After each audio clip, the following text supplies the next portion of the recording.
2.300.000. Jadi hadirin rahimakumullah, perlu diketahui saldo kita saat ini sekitar 2 juta lebih sedikit. Nah ini ada 800.000 tapi sifatnya di ATM. Kemarin sudah saya intens komunikasi dengan Pak Warsito sebagai bendahara di perusahaan sebelumnya. Maka kita lanjutkan dulu. Kemudian saldo dari rekening di sini belum saya tuliskan. Kenapa? Karena belum menerima uangnya ya. Seperti itu. Tapi sekarang ini secara de facto-nya ada 800.000. Yang pertama, pemasukan lainnya selain saldo dari kepengurusan 2021 ada pendapatan rutin. Pendapatan rutin ini meliputi infak kenceng bulanan. Nah, infak kenceng bulanan ini saya mengevaluasi 3 bulan ke belakang, berarti bulan Juli yang kemarin awal Agustus diambil, kemudian Juli dan Juni. Ini wallahu a'lam bishawab apa yang menjadi kendala. Tapi kalau saya kemarin ketika beres-beres uang kesekretarian itu, di arsip tahun-tahun kemarin itu bisa 1 bulan itu 3,5, 4 juta, bahkan pernah sampai 5 juta. Paling kecilnya 2,7 ya, 2,8. Nah di 3 bulan ini apakah karena kenaikan BBM, kenaikan sembako, apa karena wallahu alam banyak sebab. Maka kemarin itu saya lihat di beberapa RT itu tidak ada yang lebih dari 500.000, ya benar ya. Nah, maka karena tidak lebih dari 500.000, bahkan ada yang sampai 370.000 dalam satu RT, maka saya mencoba bismillah dalam RAPBN ini dirata-ratain dulu lah, kita ngambil pahitnya. Satu RT dapat 400 dalam sebulan Pak Haji Sofyan, waduh. Buat ngaji, buat bayar hosting dari luar pun udah habis. Nah, maka saya ini coba angka pahitnya dulu, karena kalau terlalu tinggi nanti takut tidak terjangkau juga repot. Maka di sini satu RT dalam 1 bulan, kan ini dalam tahap perbaikan 400. Maka RT 1 sampai RT 4 ini kurang lebih dalam 1 bulan itu 1,6.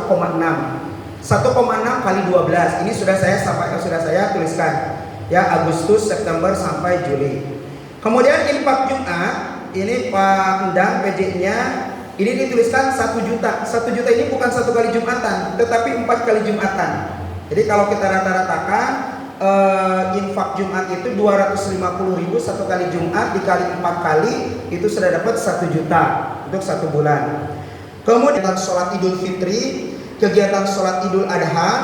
Nah dari semua rancangan pendapatan itu kurang lebih selama 1 tahun kita mendapatkan sekitar 47.600.000. Ya, maka selain dari tim yang tadi secara khusus membidangi fundraising, saya pribadi meminta kepada seluruh pengurus yang memiliki channel-channel para agnia, yang memiliki channel-channel para dermawan untuk sama-sama bergerak. Makanya itu tadi harokah, bergerak, ya. Yang punya misalkan di kantornya itu bosnya suka sedekah, kita sambut. Atau di kantornya ada CSR, kita sambut. Perlu proposal, kita siapkan.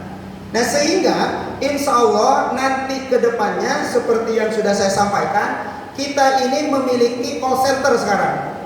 Karena untuk membedakan mana nih yang urusan saya pribadi menghubungi atau urusan masjid, ya.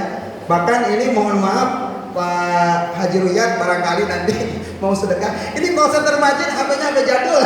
Yang penting ada dulu lah gitu.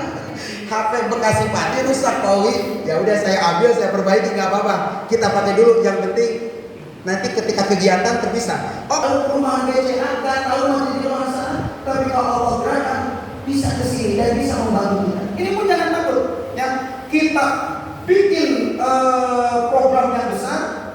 Insya Allah hasbunallah wa ni'mal wakil, ni'mal maula wa pendapatan kita selama 1 tahun kurang lebih 47.600.000 kalau mengaca kepada kegiatan yang tadi saya baca.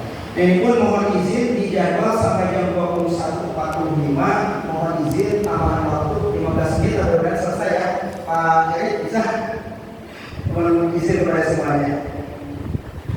Nah kemudian untuk kegiatan lainnya di sini pengajian khotib dan marbot karena menyesuaikan dengan pendapatan kita yang menurun, ini pun nanti akan saya komunikasikan mediatif. Biasanya kan beliau itu sekali mengisi malam Senin itu, ini saya sampaikan aja nominalnya hanya sebagai pengurus ya, dia 300. Nah karena melihat pendapatan kita menurun dan jamaahnya sedikit, mungkin itu pun ada pemangkasan, ya ada pemangkasan.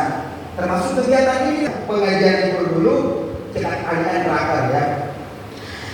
Nah ini ada sedikit pemangkasan untuk para pengisinya yang awalnya dari 300 kemudian menjadi 200 bagi yang eksternal, kemudian yang internal yang awalnya 150 menjadi 100. Kemudian untuk maghrib mengaji, nah ini pun Pak Monas saya anggarkan, jadi untuk ustadznya yang mengajar taksirnya itu ada 50. Untuk penambahan semangat nanti ada konsumsinya 50 ya. Yang maghrib mengaji yang pekan kedua dan pekan keempat tadi. Kemudian insentif untuk pengajian malam Sabtu untuk ustadznya di sini pun saya coba anggarkan 50, dan untuk konsumsi kalau jamaahnya lebih dari 40 orang sebenarnya saya sampaikan berarti 100. Tapi kalau kurang dari 40 orang berarti 50 ya. Nanti kita lihat perkembangannya banyak jamaahnya.